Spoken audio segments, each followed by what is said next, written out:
emite tu opinión. Pauta, hablemos de verdad. Cae la tarde y en un rincón de la ciudad, en un pequeño jardín, alguien cuenta una historia, reflexiona en voz baja o conversa, paseándose bajo los árboles.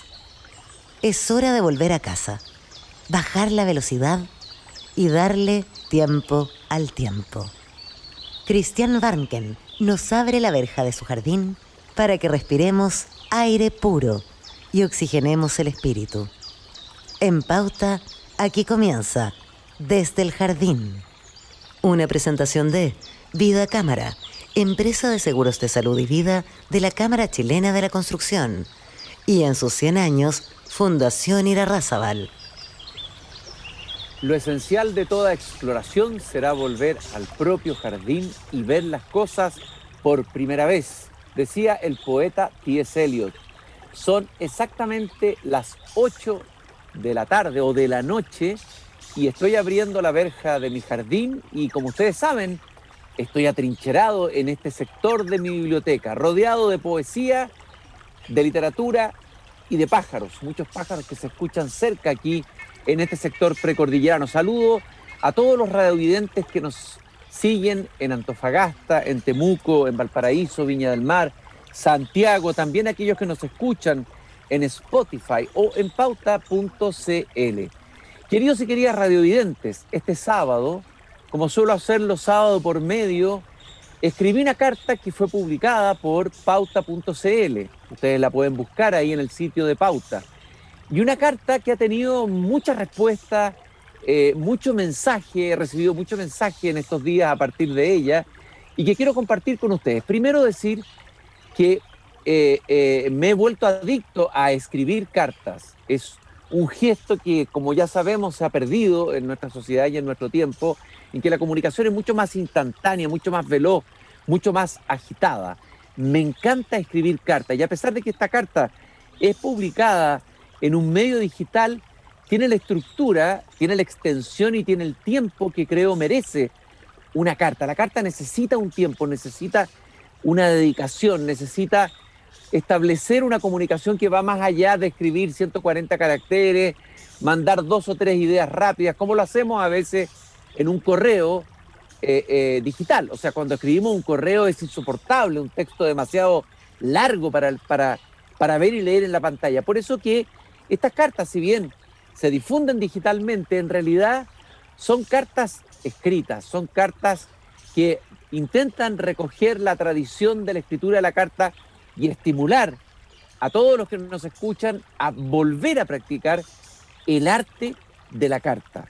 La carta, que llamé carta amarilla a mis hijos, ya van a entender por qué se llama amarilla, está dedicada o dirigida a mis hijos. Y dice así, la voy a compartir con ustedes y los voy a invitar también a los que quieran a enviarme mensajes, reflexiones o contrarreflexiones a desdeeljardín@pauta.cl. Estamos en directo, son las 8 de la tarde, estamos en el jardín aquí en Pauta. Queridos hijos, escribo esta carta para responder a una pregunta que me hicieron hace más de un año y que no pude responder con claridad y contundencia, dado el contexto en que fue hecha.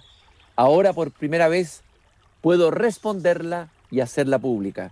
Creo que es una pregunta importante, que vale la pena contestar en serio. Una pregunta que tiene que ver con lo que queremos y no queremos para nuestro país. Tiene que ver con convicciones profundas que tenemos el deber de traspasar a las nuevas generaciones. Paseábamos tranquilamente por el litoral central el año 2020, como siempre lo habíamos hecho por años. Esa costa y ese litoral es parte de mi infancia, cuando un grupo de jóvenes comenzó a gritar a voz en cuello, increpándome. Miren, ahí va el amarillo, el vendido a los fachos, entre comillas, etcétera, etcétera. Pocos días antes de ese episodio yo había escrito una columna que llevaba por título Soy de izquierda, rechazo la violencia, que se había viralizado por las redes. Y estos muchachos gritaban mientras iban caminando y mucha gente miraba sin entender. Era la primera vez que recibía en mi vida una funa presencial. Todas las otras funas por mis escritos contra la violencia octubrista habían sido hasta entonces virtuales. Afortunadamente, nunca me ha interesado el falso diálogo que suele darse en las redes sociales. Son mis amigos más conectados quienes me informan cada cierto tiempo cuando me están linchando o quemando en las hogueras inquisitoriales que se han prendido o han prendido los comisarios o jueces morales de nuestra ultraizquierda sobregirada. Desde luego no contesto las injurias, ni las canalladas o mentiras que suelen usarse en esas redes para descalificar al enemigo. Como ustedes saben, en las redes no existen adversarios, existen enemigos. No tiene sentido, creo yo, perder la energía y el tiempo en meterse en las alcantarillas de la comunicación virtual. Otra cosa es una funa presencial, una cosa muy distinta. Esta era la primera que yo vivía en carne propia. Y en ese momento me di cuenta de que algo había cambiado, que por primera vez en mi vida arriesgaba un tipo de encuentro o encerrona de estas características, algo terrible para un peatón como yo, que usa el transporte público, le gusta caminar por las calles del centro de Santiago, de Valparaíso, que ama flanear, el verbo es del poeta Baudelaire, por el espacio público, conversar con la gente, revisitar lugares cargados con mi propia historia. Entendí de inmediato que estaba o corría el riesgo de empezar a perder la libertad sagrada de circular. Algo que le había pasado antes a políticos de centro-izquierda que habían osado disentir de una nueva unanimidad instalada y guiada por el ala más radical de una izquierda convencida de que el país estaba a las puertas de una verdadera revolución. Es lo que le ha ocurrido a destacados periodistas que no abrazaron desde el comienzo el fervor octubrista, como sí lo hicieron otros colegas, convertidos en acelerantes verbales de la, entre comillas, revuelta, como esos que celebraron los fuegos artificiales lanzados por los narcos en la Plaza de la Indignidad. Por supuesto, no he visto que nadie solidarice públicamente y de manera contundente con ellos, con esos periodistas disidentes de la verdad oficial de la revuelta. Hay que decirlo, con todas sus letras. Desde octubre de 2019 la libertad de expresión ha estado amenazada en Chile. Para quienes no participaron del relato maniqueo que quería hacernos creer que Piñera era un dictador. Piñera es un presidente que no me gusta, no voté por él, pero no es un dictador. Y también está otra verdad, que los 30 años de la Concertación habían sido los peores de nuestra historia y que el pueblo se estaba levantando contra una dictadura neoliberal. Otra palabreja que se ha usado mucho, pero sin explicar muy bien qué es, la palabra neoliberal, abusada como también la palabra fascista, y acusar a alguien y decir, tú eres un fascista, eres un facho. El epíteto facho, para quienes como yo estuvimos en la lucha contra la dictadura, una dictadura de verdad, la dictadura militar que existió en Chile, evidentemente no es una palabra agradable de escuchar, y menos cuando te la gritan en medio de la calle. Si alguna experticia ha tenido el Partido Comunista es en el uso y abuso de la retórica antifascista. En esa cancha se sienten cómodos y a sus anchas. Les encanta enfrentarse al fascismo y si no lo tienen al frente, lo van a inventar. Es lo que harán probablemente con Kast, que claramente no es fascista, claro que es un conservador ultramontano de esos, pero eso ya es otra cosa que ser fascista. Hasta la derrotada candidata a Proboste lo llamó fascista, revelando de paso que su lenguaje y retórica son comunistas. Un diputado comunista calificó hace tiempo a los votantes populares de la derecha fachos, pobres. Qué horrible denostación y qué falta de respeto por votantes humildes que decidieron votar por la derecha como otros votarán por la izquierda, ¿no? Pero la palabra amarillo es más suave que la palabra facho. A los comunistas de los 70, cuya postura era mucho más reformista y moderada que los comunistas de hoy, la ultraizquierda de entonces los llamaba rabanitos, porque eran rojos por fuera, pero amarillos por dentro. Ahora los rabanitos Los amarillos somos todos los que no adscribimos los dogmas revelados de la verdad de la revuelta. Verdad, tengo que decirlo, llena de muchas mentiras, como esta, que los que queman supermercados, iglesias y destruyen el espacio público son presos políticos. Eso no es verdad, eso es a todas luces una mentira. Pero vuelvo a la funa, a mi primera funa. Ahí estamos hace un año, paralizados ustedes, mis hijos y yo, ante los insultos que cruzan la calle. Una y otra vez. Amarillo vendido a los fachos, repetido como un mantra. Ustedes, hijos, miraron con asombro y un poco de miedo a esos jóvenes desaforados y agresivos y me preguntaron, papá, ¿qué es ser amarillo? Recuerdo que reí ante esta pregunta inocente de uno de mis niños, aunque una profunda tristeza me inundaba. Darme cuenta de que la pulsión totalitaria andaba suelta por la calle. Y cuando eso empieza a ocurrir es porque la democracia está en peligro. Y tristeza por ver a la izquierda, de la que siempre me sentí parte, secuestrada por los más radicales, los más fanáticos, los mismos que le hicieron la vida imposible a Allende, los que avalaron irresponsablemente alguna vez la vía armada, los que convirtieron a un adversario, Jaime Guzmán, en un enemigo a liquidar. La peor izquierda, la del resentimiento, la de las consignas trasnochadas, la que guarda un silencio cómplice ante las dictaduras de su mismo signo. Es la ultra, la que siempre nos ha llevado por el camino de la derrota y al pueblo al camino del sufrimiento. Esos jóvenes que gritaban intoxicados de propaganda y mentiras, tal vez no sabían nada de esta historia, porque nadie se las había contado. Esa fue la primera de mis funas, queridos y queridas radiovidentes. Ahí perdí la inocencia. Ahí terminó por caerme la chaucha. Ahí la izquierda, la que hoy manda porque la otra es irrelevante, murió en mí. Ahí entendí rápidamente que no solo hay un fascismo de derecha, sino también un fascismo de izquierda. Hay una derecha cavernaria en Chile, lo dijo Vargas Llosa, sí, es verdad, hay una derecha cavernaria, pero también hay una izquierda cavernaria, hay que decirlo. Y ha circulado impunemente por las calles de las ciudades de Chile, en las universidades, en las redes sociales, usando el terror, el amedrentamiento para silenciar toda disidencia a los dogmas de un octubrismo casi religioso. Intentamos esa vez dialogar con nuestros denostadores que me gritaban, pero nos dimos cuenta que no querían ni dialogar ni escuchar. Estaban poseídos por su odio, fundado en la ignorancia. Papá, ¿qué significa ser amarillo?, me preguntó uno de ustedes. Hijos, hoy les puedo responder con más distancia y serenidad. En ese momento tenía mucha pena. Y por qué no decirlo, miedo. Ahora tenemos la obligación, quienes creemos que será posible algún día una izquierda democrática en Chile, de responder esta pregunta. Para que nunca repitan ese gesto totalitario de esos jóvenes enfurecidos, para que no se dejen intoxicar por discursos de odio, para que sepan que hay alternativa a la violencia, para que nunca traten a los adversarios como enemigos, para que estudien historia y no se conformen con las ideas hechas y las consignas.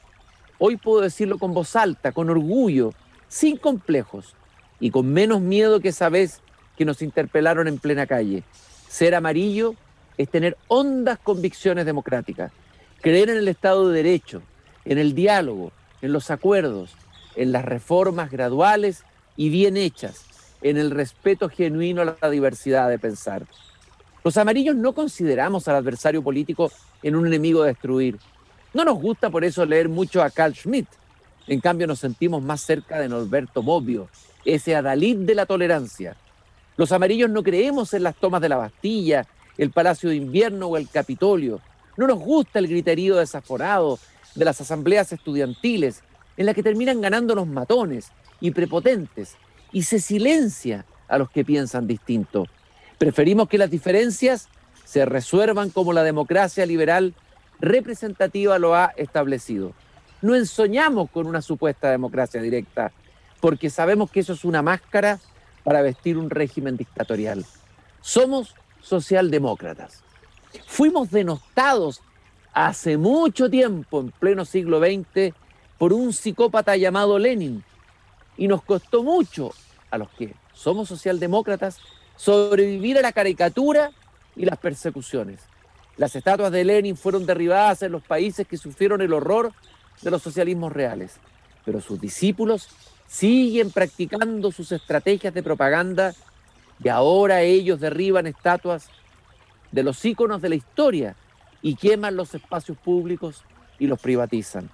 Los amarillos nos sentimos orgullosos de la épica de nuestra transición a la democracia y no nos compramos esa ingeniosa pero falaz consigna: no fueron 30 pesos, fueron 30 años.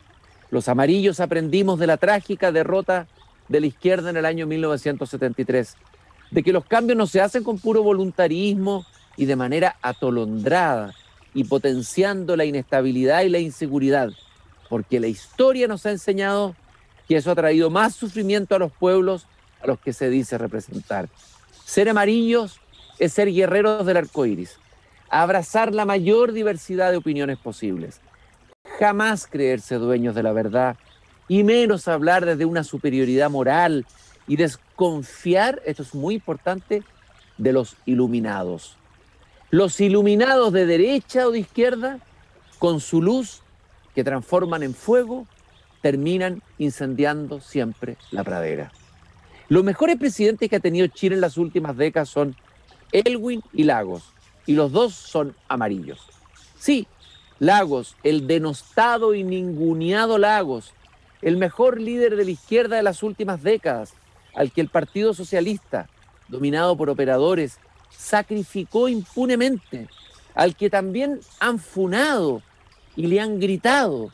Lagos, que acaba de darles una lección de grandeza al apoyar a Boric en la segunda vuelta, haciendo que el Frente Amplio, los jóvenes del Frente Amplio lo han insultado, degradado, ninguneado. Él, con grandeza y sin poner condiciones, apoya al candidato que también lo criticó, ¿no? Eso es grandeza, esa grandeza falta en la política. Eso requiere madurez, requiere consistencia, requiere profundidad. Ahora seguramente le van a empezar a rendir pleitesía a Lagos y seguramente también le levantarán una estatua. Es un color muy bello el amarillo, hijos. Esplendió en los girasoles de los campos de la Rusia totalitaria de la película Doctor Zhivago. Es un color que debemos multiplicar por todas partes, cada vez que la oscuridad inquisitorial intenta imponer un cromatismo monótono y asfixiante. Los amarillos creemos en los cambios, pero también en el respeto y cuidado de nuestro pasado y de nuestra historia. No pensamos que el fin justifique los medios, tampoco creemos en el paraíso en la tierra, porque cada vez que se ha intentado realizarlo, ha terminado en infierno. Hijos, no tengan miedo de decir que su padre es amarillo. Díganlo con orgullo y sin vergüenza. Y además, les tengo una muy buena noticia. Hoy, después de estos años de furia, intolerancia y delirio colectivo, los amarillos otra vez estamos de moda. Todos quieren ser ahora amarillos después de la primera vuelta. Una oleada de conversión al amarillismo, la moderación al centro se ha apoderado incluso de los que hace poco levantaban barricadas. Todos están hablando inesperadamente contra la violencia. Todos enarbolan la paz, el diálogo. Todos nos buscan.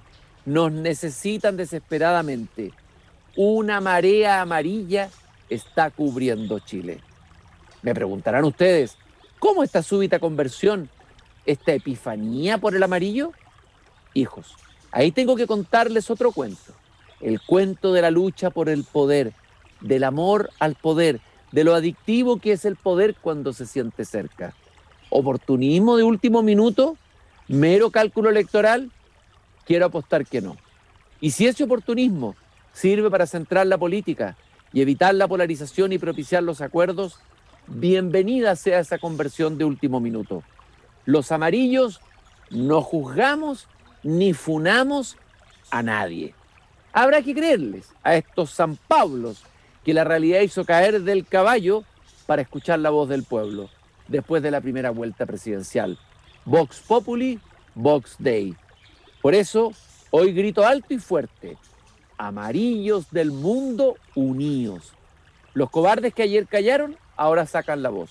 Los oportunistas que avalaron la violencia, fueron ambiguos ante ella, se declaran contrarios de la violencia. Recibamos con los brazos abiertos a los miles de amarillos que están apareciendo por todas partes. Mira, ahí hay uno que me funó en las redes sociales. Ahora es amarillo. Bienvenido. Y ese otro que le dio piso teórico a la violencia, también se puso amarillo. Bienvenido. Y mira, hasta ese político comunista está haciendo ahora declaraciones amarillas. Bienvenido, Rabanito. De vuelta a casa. Te recibimos con los brazos abiertos. Pero no será solo una hepatitis epidérmica la que les vino a todos estos amarillos recién aparecidos. Habrá que ver cómo se comportan en los próximos años. Quiero creer en la evolución humana. Nada es fijo ni inmutable y es bueno que así sea. Me dicen que una bandera amarilla va a ser izada prontamente en las puertas del Palacio Pereira, donde funciona la convención. Que ya se habla de una constitución amarilla, etcétera, etcétera, etcétera. Cambia, todo cambia. Con cuánta razón cantaba Mercedes Sosa esa maravillosa composición inspirada en Heráclito, el filósofo del devenir y el cambio. Los amarillos somos más heraclitianos que parmenidianos. Y sobre todo, a los amarillos no nos gusta esa cosa fea del rencor. No creemos en la venganza y por eso, a pesar de todas las funas, silenciamientos, prepotencias sufridos, con el poeta José Martí decimos: cultivo una rosa blanca en junio como en enero para el amigo sincero que me da su mano franca. Y para el cruel que me arranca el corazón con que vivo, cardo ni ortiga cultivo una rosa blanca. La rosa blanca se ha convertido en el símbolo del movimiento contra la dictadura en Cuba. Nosotros, los que creemos en cambio, en paz, cambios en paz y sin prepotencia ni soberbia, debiéramos llevar una flor amarilla en el ojal, símbolo de la primavera noviembrista que ha llegado al país. El octubrismo tóxico creo que está quedando atrás, porque está floreciendo una nueva flor, la más bella de todas, la rosa de los tiempos más moderados que vienen, en que todo debiera centrarse más, tiempos en que el valor supremo es el justo medio aristotélico, tiempos en que el orden y la libertad se hermanan, como lo soñó Andrés Bello, nuestro bisabuelo amarillo, tiempos en que nadie insulta a nadie en plena calle, solo porque piensa distinto, tiempos de resiliencia y de unidad. Hijos, gracias por la pregunta que me hicieron y que solo ahora pude responder con más serenidad. Ahora entienden que su padre no estaba tan solo como parecía. Sepan que amarillos han existido siempre y se multiplicarán cada vez que el ser humano sienta el peligro de la pulsión totalitaria vibrar en el aire. Estos son nuestros antepasados amarillos: Erasmo, Montaigne, Sócrates, Gandhi, Mandela, defensores del diálogo y la tolerancia. Vale la pena que estampen los rostros de ellos en sus poleras y no lo de los hilos revolucionarios que usaron la violencia, gigantes con pies de barro que cuando llegaron al poder no dudaron en sacrificar a sus pueblos para mantener intactas sus teorías, sus verdades reveladas. Como buen amarillo, no les exijo que ustedes lo sean, elijan su propio camino. Solo les pido, si alguna vez se encuentran con alguien que piensa distinto a ustedes, no le escupan ni le griten en la calle. Desde el jardín, una carta amarilla a mis hijos. Y voy recibiendo algunos mensajes que me han ido llegando a desdeeljardín@pauta.cl. Carlos Alberto Pimentel: qué buen resumen, Cristian, en esta carta amarilla. Es volver a encontrar una forma apreciativa de nuestro futuro, cómo construyendo el nuevo futuro, pintarlo de amarilla. Después dice Roberto López, dice: siempre un hombre con sentido común y que escapa de las etiquetas ideológicas como facho, peliento, etc. Somos muchos los amarillos, cercanos a la derecha o izquierda, pero con una mirada más realista de la sociedad. No soy chicha ni limonada, como dice la canción de Víctor Jara. Usted no es nano, es chicha ni limonada. Puedo ser ambas si quiero. Un abrazo, Roberto. Annalise, Después dice, Annalise dice, bueno, ahí Annalise me critica, por lo tanto tengo que recibirlo como amarillo, obviamente. Dice, siempre debo responder a la paciente lectura que hago tuya. Cristian, hay momentos en que la poesía se desgasta. No dices nada concreto, excepto tu decepción con las izquierdas. Solo faltó que dijeras que votarías por Kast. Así quedaría todo más claro. Bueno, Annalise, creo que estás equivocada. Jamás he dicho que voy a votar por Kast. Y la carta amarilla no tiene nada que ver con eso. Todo lo contrario. Es una alternativa frente a los extremos. Saber que hay un espacio distinto y que los amarillos probablemente no nos sentimos muchas veces representados. Cada uno cada amarillo elegirá dónde votar libremente en su conciencia. Pero yo no estoy llamando a votar por Kast, ni tampoco llamo a votar por Boric, ¿no? Mi decepción, claro, es con la izquierda porque yo vengo de la izquierda. Ya no me puedo decepcionar de la derecha porque nunca he creído en la derecha. Me decepciono como uno se decepciona de algo que quiere, ¿no es cierto? Hay muchos que dicen, un abrazo, Annalise, gracias por tu visión crítica, es muy interesante siempre el matiz. También hay muchos que dicen, yo también soy amarillo, gracias Cristian, etcétera, etcétera, etcétera. Son muchos mensajes que han ido llegando.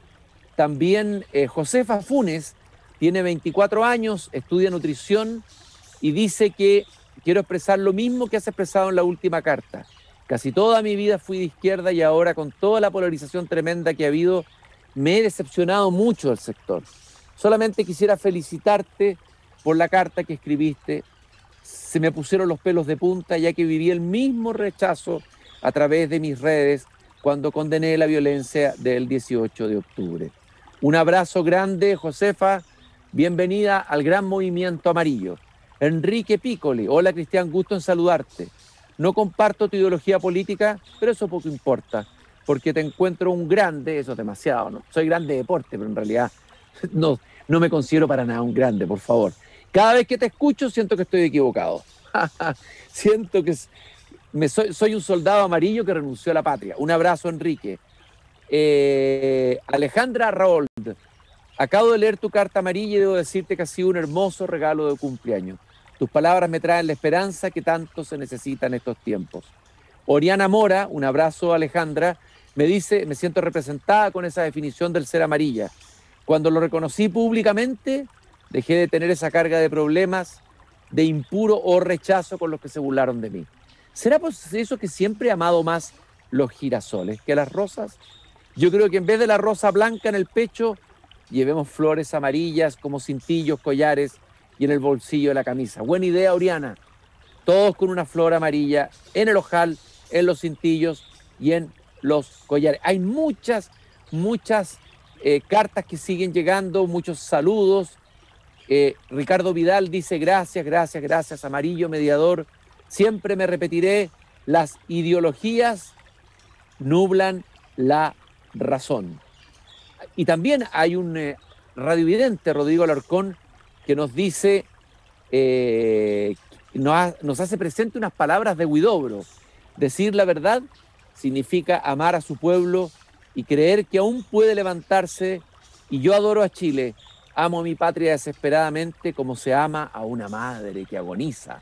Qué tremendo eso que dijo Huidobro. Hay que recordar que Huidobro fue candidato a la presidencia de la República, precandidato como Neruda. Son los dos poetas que han sido candidatos a la presidencia de la República. Queridos y queridas radiovidentes, quise compartir con ustedes esta carta que está en pauta.cl, conversar y transmitir fundamentalmente el espíritu, yo creo, de la tolerancia, la diversidad, el respeto de las ideas, el saber encontrarnos en la calle sin escupirnos ni gritarnos, y el saber que la democracia es un tremendo regalo civilizatorio que ha reemplazado a la guerra. Y a quienes se han olvidado de que la democracia ha reemplazado la guerra y quieren llevar la guerra al interior de la democracia, están destruyendo la esencia de este invento que significó un paso gigantesco en la historia de la humanidad. Una democracia que es imperfecta, que está llena de errores, que hay que cambiar muchas veces, modificar, mejorar, pero nunca destruir. Y quiero terminar con un himno al color amarillo. Recuerdo haber escuchado esta canción cuando niño y la primera vez que la escuché en una canción que hablaba de un submarino amarillo, se abrió una caja de miles de colores y entre ellos el amarillo. Les mando un abrazo muy grande desde mi jardín, un abrazo amarillo para que la primavera de la tolerancia vuelva a florecer en Chile. Un abrazo, queridos y queridas radiovidentes, y hasta mañana aquí en Desde el Jardín.